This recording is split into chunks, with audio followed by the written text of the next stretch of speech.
first pick Gragas has been. Okay.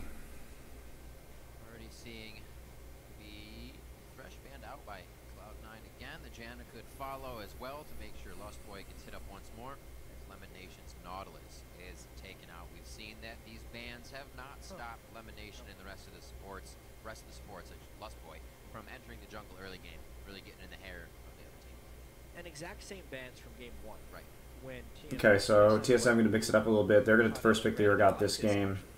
How TSM lost to the Urgot the way time was Sejuani. It was the Urgot is super strong. Stand in front of the Sejuani and pull off some Scion Gragas. It Okay. will put emphasis on Meteos to make plays in the early game, though. This time, they're kind of trading champions that they have been. I just think that Meteos is better on Sejuani. Yeah, very similar champion pools. I think they're just doing it as a takeaway pick. It took him a little bit to get in the groove in terms of using that Gragas well in the last game. When they get the better comp, Corky is one of the names that he shouts out in that list of the composition that they picked up, so this will be good for him. Well, especially Rim, because they have. Okay, they're going to take the Corki away, potentially. This does set them up for some nice siege. Goes with this Corky. It's going to be Maokai. They lock that in for Dagers. Working here, but they pick it blind pretty much into whatever Cloud9 bottom lane wants. Sneaky can play Lucian here, but you don't know where the Corki and the Urgot are going because they can be flexed. So that's a bit interesting. Be matched by a little fight of their own. Cloud9 pick up Sivir and Grom. Getting the extra move speed in a team fight is very important. I would imagine it's Urgot mid, though. Especially even in that last game. But they're waiting until TSM has to commit. 7. They're not actually going to play Bard. No Callista this time. But Okay, so Kennen again, but you'd be curious, of course, Kennen support is still good even without Callista, especially when you have the Maokai and the Sejuani who can provide that more primary engage, as it is. Obviously, it'd be better with Callista or Sivir, but it's still fine here. And you have some good counter engage too if you want to siege up in the mid game with the Urgot and the Corki to try and poke people off of turrets. This is pretty all in though. They're looking for that hard engage. Man, this game is so crazy. Like, it's so weird because there are. Not too thrilled about that. But they are Okay, so C9, they can make picks. This is a pick composition. They need to be able to make picks, but they don't have really an ideal support for doing that in Braum. So this is all comes down to Sneaky's positioning. Now, this can work, but it can't work in a 5v5. You have to take somebody out. So they have to catch TSM while they're grouping in order for this to be effective. But they have a lot of tools to do that, obviously, with Whimsy. All right. I want to talk a little bit about these other people. The mid lane. So this is safe, at least in laning phase, from C9. But they have to make sure they have really, really good wards to make this work out late. Both teams are up 1-1. Maybe with this in the mid lane, they have been keeping Erickson there, right? And Rome has been down.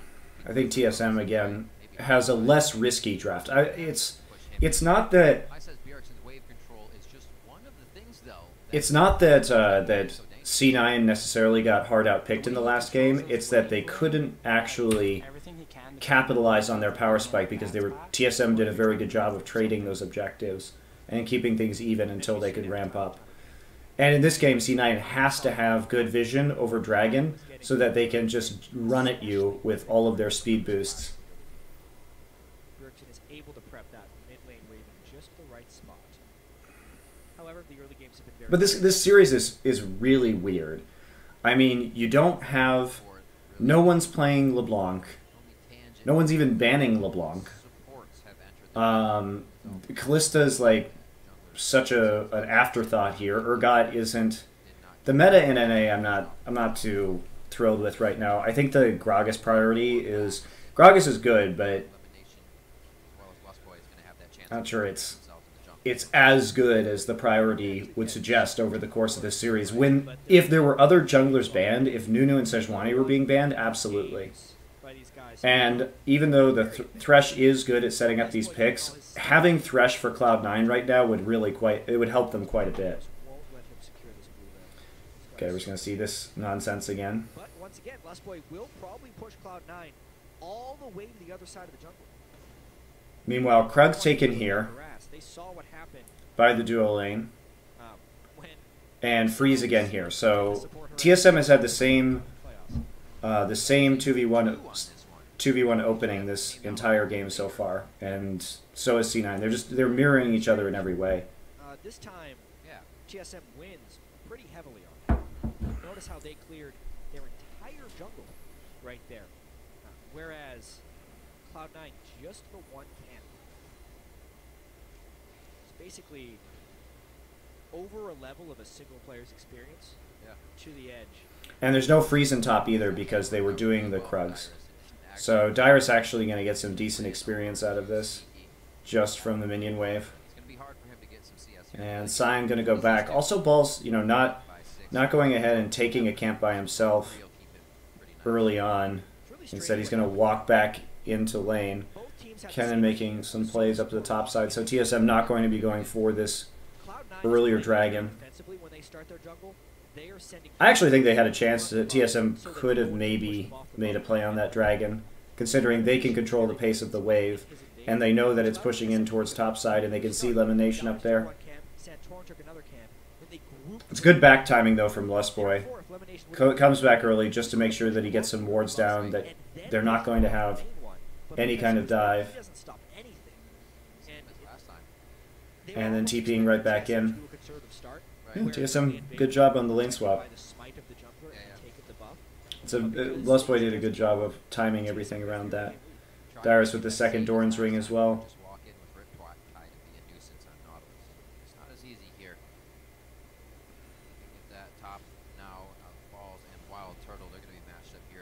So a little bit of an advantage out of this for TSM, but it's nothing game-breaking. Obviously, Ball still has his TP as well if he needs to go back and reset things. And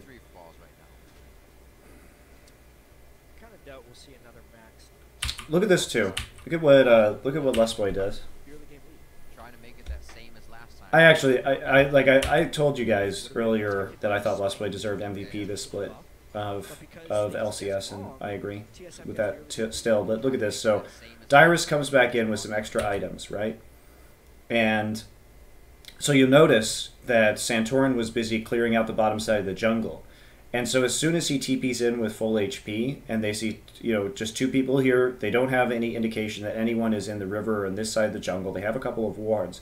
So as soon as Santorin comes up to the top side, Lustboy comes down and then goes back to help out in bottom, because Santorin's going to be there to react in case there is a dive, and they have sufficient warding. Also, Santorin coming back with 2 wards. Let's check out where he places them.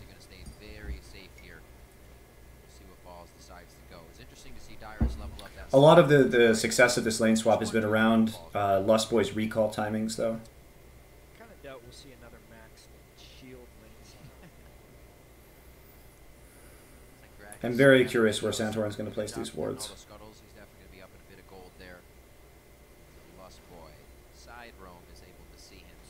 So he's protecting Turtle down here.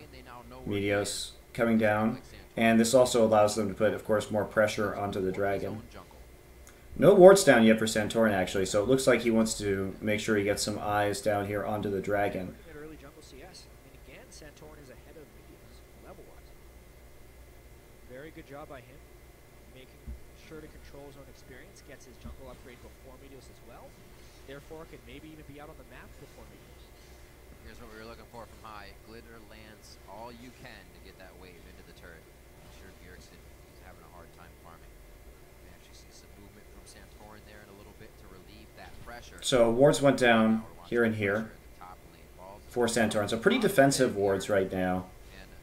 They're not too interested in denying vision or anything like that. They're happy with the advantage they got and the fact that Lustboy is able to zone out balls a little bit on the CS. So it's a subtle advantage, but Lustboy's been much more of a map presence so far than Lemonation has. And you can see that synergy that Santorin and Lustboy have developed together over the course of the season too, right there. That's good communication to make sure that they know exactly what's going on. And Meteos is going to be seen by this ward right there. And Santorin's already back up on the top side. Meteos knows that he's been seen because of that Raptor, but he's not really going to be able to do much about it. Meteos not even halfway to level 5. And getting more and more behind Santorin. At least he has the intel of where... Yeah, TSM, this advantage has been about Santorin and Lustboy working together much better to control how these lanes have been going. A lot of pressure on the balls in that bottom wave on the minimap. You can kind of see them. They ran right past the minion wave to get damage on it. Stayed safe. Meteos clears top side. Looks like he doesn't have too much to do, so they go towards the mid lane after this. Both teams here lacking to get any of their advantages. 600 gold lead for TSM is all over. Which is substantial, only 7 minutes in with no kills. With that 600 gold. This has been Numbers. Yeah, it's been more of a one-sided. And look at the wave control. Bjergsen was praised for his wave control, but Cloud9 pushing into a level 6 Dyrus that they won't be able to dive. He's going to get a huge wave man. Whereas you look at this C9 has not punished Dyrus at all. I'm really surprised that C9 hasn't. They look really underprepared for this series. They haven't had a great early game plan, I feel, pre-15 minutes that we've seen so far. Santorin also has 6, so there's no way they can control this on their weak side. So Santorin just going to get the blue buff. And there's no counterplay either. Meteos is bottom, playing on the weak side right now. And right there, look at this. So the recall is coming in. Now you know where they started, right? If you're C9, because they had that early jungle invade and they got the hints about the pathing. But Meteos being here to try and trade this off, these guys are recalling, but this buff is about to come up. I mean, you have to just go for this. You can't... This is such a risky play to make when you don't have control over this side of the jungle. Bjergsen has pressure over the mid lane, and the timings is going to be about approximately the same. TSM's obviously a little bit later because they did a camp before taking blue. But this is... TSM has been doing very well at controlling Cloud9's blue buffs in the last couple of games, but it's also Cloud9 misplaying and thinking that they can make plays in places where they are weak. Eating experience at his turret, balls starving at his turret, 2-level advantage in the jungle, 2-level advantage in the top lane, 1.5 in the jungle, and 800 gold lead. This is pretty tight teamwork from TSM. Okay, I was going to get hit by Santorin too. I would say the mid lane matchup being even kind of shows the threat that Lulu didn't pose to Santorin going in the jungle. He wasn't worried if High came over. He would have been able to get out easily anyways. They denied the recall from High too. The wave control is key in this game. Yeah. Santorin broke that because he knew the wave would freeze against High and High needed to shop. If High leaves right here, he loses 2 waves of experience. That's why he wanted to stick around. Shove that wave into the turret, not let it freeze, and then he's able to shop. Right. But it's a delayed shot. Bjergsen. C9 has to, they have to do something once they have their ultimates in order to catch somebody out. Good 30 seconds on that blue, that if other people are aware of that, they're going to use that. Because TSM is going to be really on track to hit this power spike. Sometimes you lose vision control, sometimes the enemy preps a trap for you. You know, once the Trinity Force and Sork shoes come in, and once you get some armor penetration on Urgot, you'll be able to poke people off of towers as 5 extremely efficiently. And then pretty much just crush all their towers. Unless C9 can catch them while they're trying to group with all their speed, but it's really risky. Pressure here towards Bjergsen in mid. There is the flash, all that they wanted. The teleport in is going to keep Bjergsen there. He chooses to swap out onto Meteos. That's the guy that was going to do the damage and keep him in the fight. And they turn that one around. Making a play when you have TP down. Dangerous. And you commit so much to it too with the flash and the ultimate, right? They have no wards right now in the enemy jungle. Dyrus is perfectly capable of TPing because he wasn't even visible on the map at that time. He was walking in river. He just placed this ward.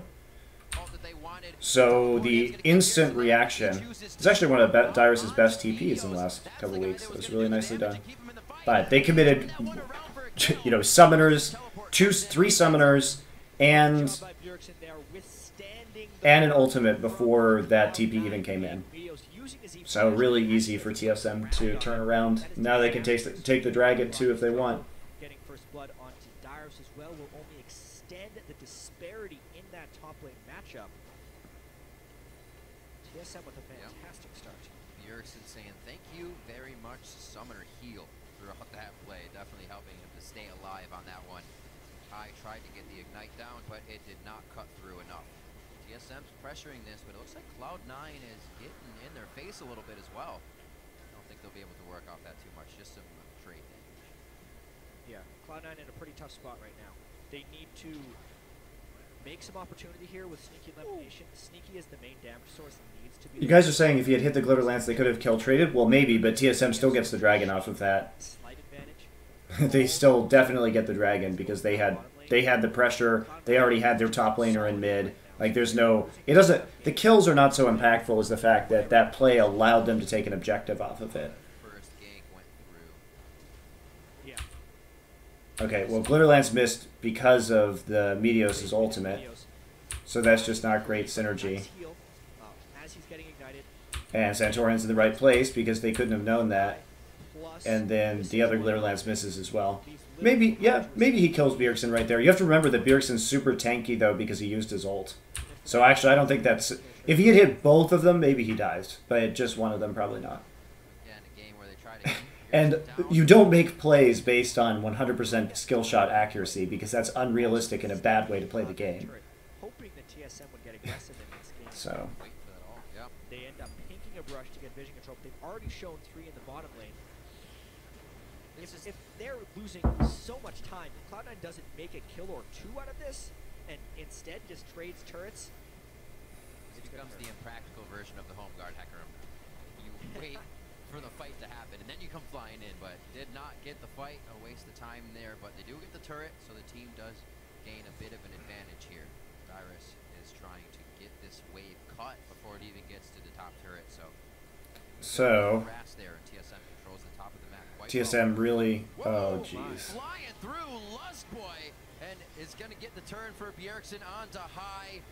Great communication there. High's positioning in mid has been really bad throughout this series. This is... How many times... In game 1, they got 2 ganks off him because of this.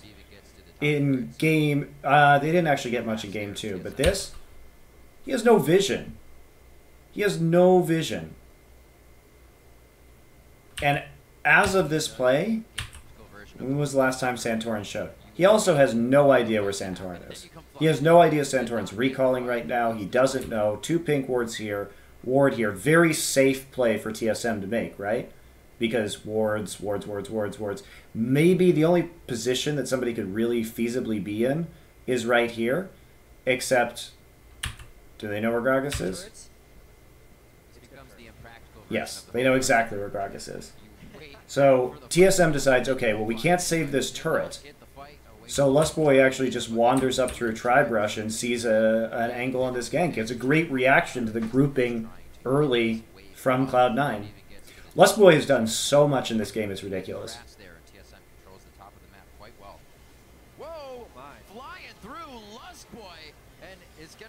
Easy gank, but instant reaction from Lustboy into that mid lane as a result of what was going on in bottom side.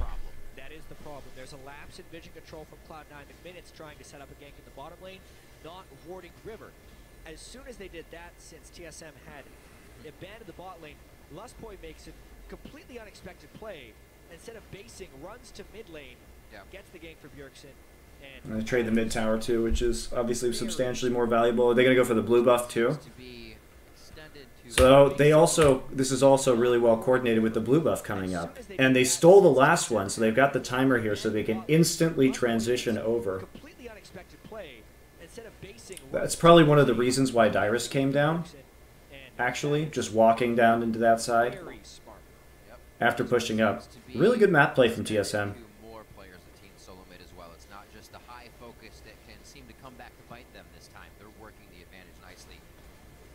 Spike goes off. Nicely done by Great steal. Meteos to get that. Yeah, Meteos gets it, but again, how many times has High been denied a blue buff in this series right now? It's probably 4 or 5. I think it's 5 at the moment. Stay in this game, actually, that they control some of their own objectives because TSM has just been steamrolling them to this point, 13 minutes in. They know they have the advantage, so they're trying to create that pressure. Santorin, impressively, not afraid to do that all over the map. We already saw the early blue roams. The double sights from him and Lustboy, rather, are going to allow them to keep doing it. And if we're looking at this game, bigger picture, just the team comp, so this was actually even gold.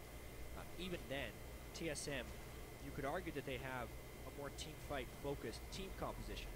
The tanky mid laner, the Sejuani ultimates that we've seen so critically, even the Kennen ultimate from Lustboy really locked down the potential one carry on this Cloud9 team. So Cloud9 needs to actually kind of snowball ahead in this game so that their shields can help their tanks be enabled, and then Sneaky can run in with all the cavalry basically that Cloud9 has put together. yeah, at this point, at this kind of gold deficit, with the comp that C9 is running, it's just extraordinarily hard for them to do anything. Because they're so reliant on this Sivir for damage. Being finished up here for Bjergsen. He's charging that up quite well. Just about 340 on that. Just over 20 minutes left. Lustboy, definitely MVP of this game, though. Lustboy and Turtle back to the top lane. It looks like they're And gonna Santorin, go for these too. turrets I mean, and see if it can was about them working together. Looks like he's read this quite well. Good actually play right there.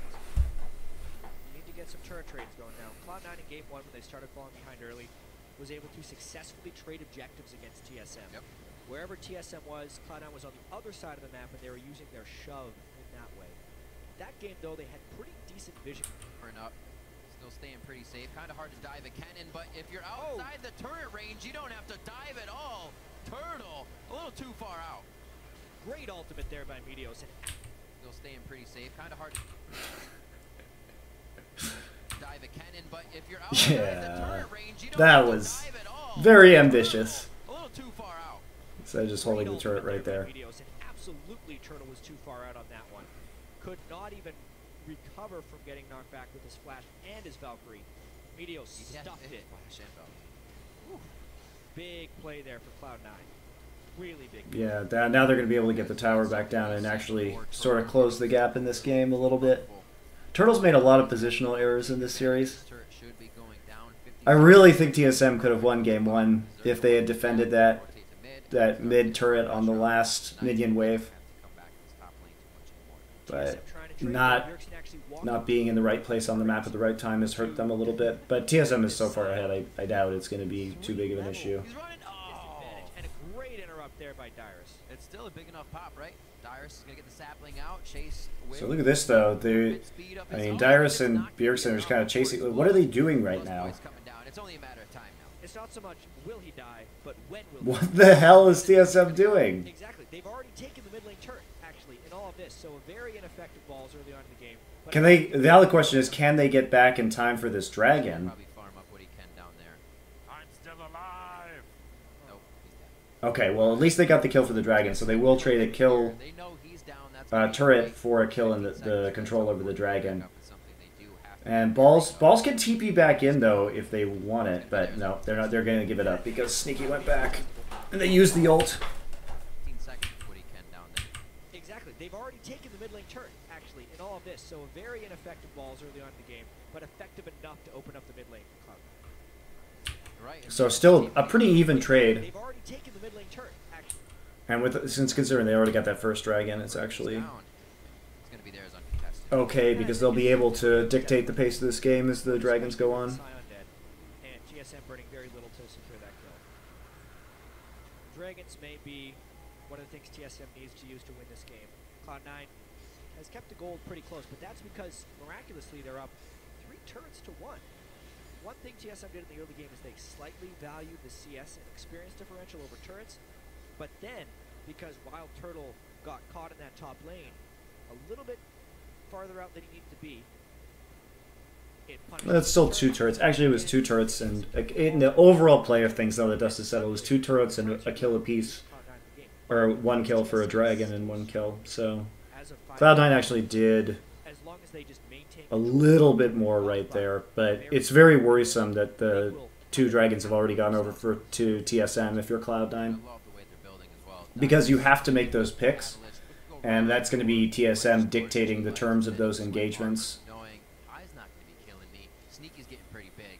I'm going to be able to be on Sneaky all day and just walk around. I'm going to enjoy this game in the late game when C9 does no damage. Also, I really don't think you go Shiv here. Or it could be Ghostblade. Ghostblade is good. Not Shiv, though. Yeah, it's probably Ghostblade. Lulu would be a little bit low in the damage department. Not having big damage from their top laner, Sejuani and Kennen, since it's not an AP cannon, it's just a jungle Sejuani. Could be shieldable damage from Cloud9 and teammates. Turtle getting as much of the resources to go down in his favor as possible before he takes down this turret. But this just means that TSM knows what they want right now. The rest of the team isn't going to get themselves to do a crazy fight, and they are just exciting times. Waiting for turrets to die. Cloud9, however, has squeaked themselves through. C9's wards not really working too well. They're telling him TSM isn't there at this point, but not where they are, that's for sure. Luckily, none of them. And those little advantages that we saw earlier have really done a lot. Now TSM taking those last 2 hours, so we're even up in turrets right now. And TSM does have the stronger siege. C9 trying to push that wave down. What's TSM doing? At this point, last game. 30 seconds on to Baron. We saw teams heading for that just a few minutes after it spawned last time. Enough core items as well to make this go down quick. C9 just wants wards, apparently. Even though there's no bottom side objective to take right now. I mean, pretty much nothing's going to happen until the dragon comes back up. C9's not going to be able to set up for a pick very efficiently. Nice poke. Around their opponent, right? Really thinking that there were more people there. Shows you how little Cloud9 knows about the map right now. It also goes to show you how much they're in his head. Yeah. He thinks he's going to get killed as soon as he gets targeted right now. This is huge for TSM. They love this 5-man group in the mid game, trying to push down this turret. This is great use of TSM's power spike. Tons of poke. Waiting on that next Yep, wave. just go ahead. C9, so if we look at why this happens, so this is good from TSM. So basically what they have to do is sort of get jumped by the enemy, right? So the fact that they're able to get some good poke down onto high, just like that, with like auto floss rocket, then you can push them off and they can't get a pick onto you very efficiently. And C9 absolutely can't fight them 5v5 again. They don't have the damage to do it. Their advantage is in speed and mobility and catching somebody out. But they don't have the wards to do it. I mean, they only have wards in their own jungle. They can't make an offensive pick. They have 2 wards here, and otherwise it's just littered with TSM's wards. So now that this wave is pushing forward and they got the poke off, they have, this is perfect. You have Trinity Force, you have armor penetration on this Urgot. With poke, and they know there's no Lulu ult. Tons of poke. Waiting on that next wave, slowly creeping up behind them. Still a bit of wave clear to come from that Sivir and Kragus. They're not going to have any trouble with that. Lulu as well, throwing a glitter lance if any minions stand tall after all of that clear. TSM going to have a tough time here. They may have to force this one. If they go soon, they could get it before the Lulu ult, but honestly, they're not getting enough poke down to warrant a dive. Right. Yeah, that's true. Wild Turtle does have the strength of the level 2 ultimate on Corki right now. So they're waiting for this dragon right now. But they're just not locking on to the right things, and they end up not being able to get anything done. Find Turtle in some of these fights, and Lost Boys cancel them out. It's going to be difficult. Taking the Scuttler in a very good time. What we expected to happen a lot. Meanwhile, C9 is committing to the top of the map with the AD carry, 25 seconds before Dragon, so they can't make a pick. C9 has to be able to make a pick as TSM is grouping for Dragon. If High could somehow split with Bjergsen, By showing the AD carry top, they're not going to be able to do that. By the time they actually get to Dragon, TSM will have it warded, and they'll have that superior poke and control over the pit. So this is almost certainly going to be a third Dragon unless there's some giant error from TSM. that is being applied on the map from that mid lane position with denial of high spawn that they hope to I don't get C9. They have not played around Dragon very well at all this series. Definitely is. See if we can get a little action. Oh, here we go off again. Mid lane. Oh, curve it! Curve it! Ah! Yeah. That's pretty good aim, though. Got it well. So Don't chase this. Just screw it. Just go do the dragon. Balls tries to run away. Look at this. There's. Whereas Look at this. making a play on the other side of the map. Yeah, they are. Top turret. Dyrus We've gone full solo queue. catch potential on the tree here to be cut down. The stun bot of Lustboy comes in though. This is why you don't dive a cannon. It gets Nice him play too from hard. Dyrus. Lustboy's going Lustboy crazy again, right right place, now, right time. And alone saves Dyrus. Two deaths No across damage. the map there for No Cloud9. damage. Balls eventually fell, and then my goodness, the ultimate there. Dyrus home guard, he's going. It's going to be right in front of the bear pit. Nicely done. Good teleport. Dyrus' support's been much better this game. That's going to be the swap as well. High only has a matter of time here before he goes down. It's not going to be Cloud9 that's closing in. It's more members of Team Solo Mid. Disaster there for Cloud9. TSM doesn't take the trade. No. They steal it all. C9 has Cloud9. they have not played their comps out Balls properly, dies in one lane, the dive fails, and I think their comps are and have very Cloud9 low wants to stop this Baron. low timing windows. These are not good comps for the current meta. 50-50, that's They're really not. the only thing that stands. TSM will call off of it. Meteos has no chance to go over the wall now. He's going to be 1v1. Turtle throws his head into the shell and just ducks into the fight. Somehow pops out alive on the other side. Sneaky's Meteos here throws now. the barrel. Turtle does finally go down. Sneaky's going to start throwing the boomerang blades into the pit. That's the early Oops, smoke that was- Dyrus that was a actually comes crap up with smite. it. That could have been very bad for Team Solo Mid. What chaos, but at the end of the day, they only lose Wild Turtle and they secure the Baron, so Just ducks. Oh my god. Glitter lands. Cloud9. Balls eventually. What a train wreck. They are top. What can they do this time? This is the old. See if we can get a little Oh, action. I mean, it's they hope to create the most advantages off. C9 can't do anything right here. I mean, they start split pushing, but See if we can get a little this action. isn't an answer to their problems really. It just delays their inevitable doom, basically. This is the old Cloud9 play. Balls Go ahead and try and force the enemy team to react by going for a turret. making a play on the other side of the map. Yeah, they are top turret. Dyrus is And gonna Lustboy be again, much more there to help out Dyrus. to be cut down. The stun And there's no damage. There just simply isn't any damage. Sneaky went for Shiv. No! too hard. Lustboy's going crazy right now. And I think Shiv is so bad. saves Dyrus. Sivir's your only damage source, and there's the rest of your team is all magic damage. Two deaths across the map. Just go for Ghostblade or go for Phantom Dancer. You have to maximize your damage. Dyrus home guard, he's going. It's going to be right in front of the bear pit on Oh my. And they 50. Just It's good. ducks it. It's a And Dyrus well actually responded to by TSM their though. gold lead. Lustboy is absolutely 100% MVP of this game. He has done, of course, his plays have been impressive, but just remember early on, watching him and his movement on the map, going on around how many opportunities he created and how he helped Dyrus get really far ahead. Yeah. Quick act from Lustboy. Well, TSM had that amazing lead from the early game. It's all about transitioning that into the mid and late game. Yeah. And they have been doing so. Cloud9 held on for a bit with some objective trades, but as soon as those trades go wrong, Yep. the whole building falls down, right? The cracks show, Right. and it's a collapse. That's basically Yeah, what's Baron happening and with Dragon. Cloud9. This game's They were over. so far behind early game.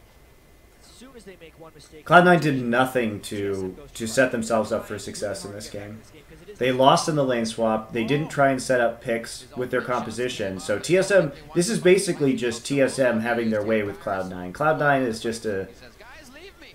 inert corpse lying there, taking it from TSM. Sneaky picks that one up with 3 assists on the team. This is such a risky composition to run. This is very similar to a composition that SK Telecom ran, 5,000 where they emphasized it. But if you watch what they do, they set up 5v4 fights all the time with mid Lulu and Sivir, and Bang gets ultra fed off of it because they punish the G. It was the GE Tigers game that they played against, but they actually played this style of pick comp out properly.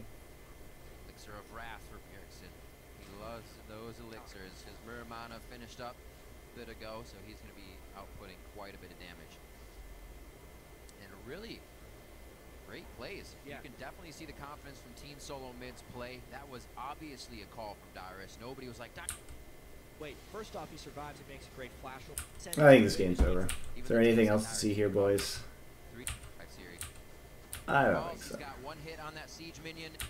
I don't think so. TSM's actually going to take the fight as well. Lost boy to the back line, but that's not damage. That's the stun bot. Cloud9 walks out, and they might still have a defense. Wow, look at that. They took no damage. Front door right now. How did Sneaky make it all the way to that side of the map? Home run. No TSM. What the fuck? What is Sneaky doing there? Oh my god. Now I have to know. Now we have to go back. Yeah. What's going on? Okay, so they're pushing up mid lane, pushing up mid lane. They decide that 4 people can go defend. Here again, he's just being a rock. TSM doesn't need to go crazy. Just needs to be consistent. That's what they're here. 3 dragons now as we're 27 minutes into the game. 7-3 lead. It just seems like This is where C9 can do some crazy things because they do force you to react on the fly, and they can get advantages just by playing aggressively. This is why it's most of the time better to play aggressive than defensive, because at least you force your opponents to do something. But unfortunately for C9, this also means that they have 0 wave clear besides Glitter Lance, and they have to use the explosive cask right there. So they're trying to trade inhibitor for inhibitor. They know how far behind they are. It's a good call. I mean, you're not going to come back into this game via conventional means at this point in time if you're Cloud9. So really, it's just balls with Whimsy trying to distract them so that he can get it in him. This is amazing. Now, to be fair, TSM should have just dove this turret.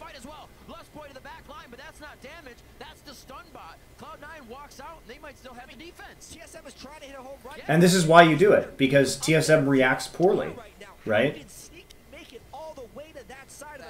Free in him. Holy cow. Well done, Cloud9. Well done. So this is why you do things like this, because it causes confusion in the enemy, right? If we go forward right here and we look, you can see TSM has all their ultimates up. C9 the same way, but C9. So you're gonna notice there's the explosive cask used right there, right? So at this point in time, if Sneaky's doing this, you have to just try and run at them and kill them. You're tanky enough now. You have Urgot, you have Maokai, and Sejuani. You should just be able to brute force this to a certain degree. Even though C9's very tanky, without the disruption, I think you can do it. That's hilarious. TSM's actually going to take the fight as well. Lust boy to the back line, but that's not damage. That's the stun bot. Cloud9 walks out, and they might still have a defense. TSM is trying to hit a home run here by getting an ace, but they're giving up their front door right now. How did Sneak make it all the way to that side of the map? Home run. With no TSM response. Cloud9 takes an inhibitor. With this, 3 kills, no dragons. And Sneaky does. I love Cloud9 shot calling sometimes. That's hilarious. Home run definitely curved foul right at the last second. But that is so good. Swinging for the fences and fell right in front of him. So just go back to base. No need to engage. Man, big time play by Cloud9. Still down 7,000 gold, but that buys. Yeah, you want to, if you guys want to see how what C9's composition should have been doing, should watch the last time that SKT played GE. It was on 5.6, I believe. It was a couple weeks ago, week and a half ago-ish. It's really quite impressive. I was very surprised that it worked, but it did. Yeah, plus all the free farm that Sneaky got while pushing multiple waves. So now they're just going to push up mid. Though with their massive advantage, they can just play around this next dragon. Comes through, rings the dinner bell for Bjergsen. Now, Lustboy goes in. That's going to be the Rylai slowing C9 to re-enter the fight, as well as Dyrus. Vengeful Maelstrom mitigating all. Yeah, C9 tried to take the fight before, but they have no damage. They can't.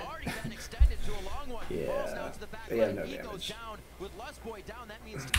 If you, I think the logic is good here.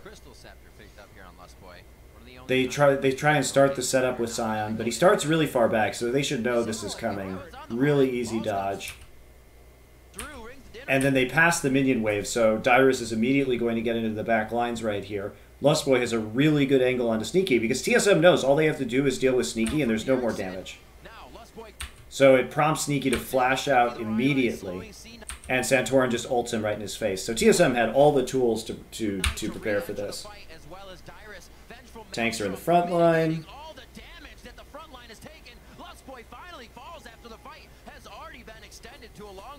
So that's another team fight win for TSM. That means TSM still has damage on the map, and they're going to push forward. Cloud9 must have seen the window, seeing Darius is off on the side, but he could easily teleport in for that fight. A poor force there by Cloud9, losing their front line in that battle. Cloud9 did not have the lead to be willing to force like that with the silent off. They end up losing a turret afterwards. Put a little bit of pressure on to get as much as they can out of this one. It's not going to be much more than just the pressure. That it's really far down. Yep. So. Right now, they're going for Baron. Balls is trying to wow, seriously? Their Achilles heels throughout the year is just taking C9 finds ways to annoy you and get back into game by playing well from behind. Look at Balls. Just ulting into mid right now to distract them.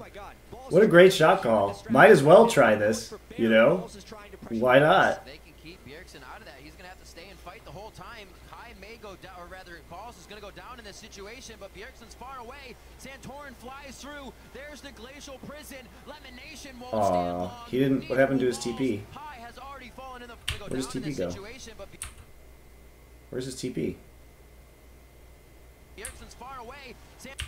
For Baron, Balls is trying to pressure the base. They can keep Bjergsen out of that. He's going to have to stay and fight the What whole happens to time. his TP? Kai may go down, or rather, Balls is going to go Oh, he down in dies. this situation, Okay. but Yeah, Bjergsen's far there away. you go. Santorin flies through. There's the glacial prison. Lemonation won't stand long. Neither will Balls. Kai has already fallen in the fight, and it is going to be a team solo mid ace on Cloud9 at the Baron pit. Yeah. Might as well try it, you know, if you're Cloud9 at that point. Might as well give it the old college try. Being a tank, coming in beforehand. A nice ultimate there by Santorin. Not spectacular, just hits the front line. But that's all they needed to do because TSM as a 4-man unit are stronger than Cloud9. Sneaky just gets destroyed as soon as Darius gets back there. Okay, are we done yet? This game is over. Dead on Cloud9. Balls coming up shortly. 2 people to defend here for Cloud9, but 5 pushing for TSM. 34 minutes on and out of the mid lane. Bjergsen again on a 5-0-8. Oh boy. Bring the team up for a victory here. 20-4 at 34 minutes. Woo. Team solo mid make the series 2-1 over Cloud9. And again, the reverse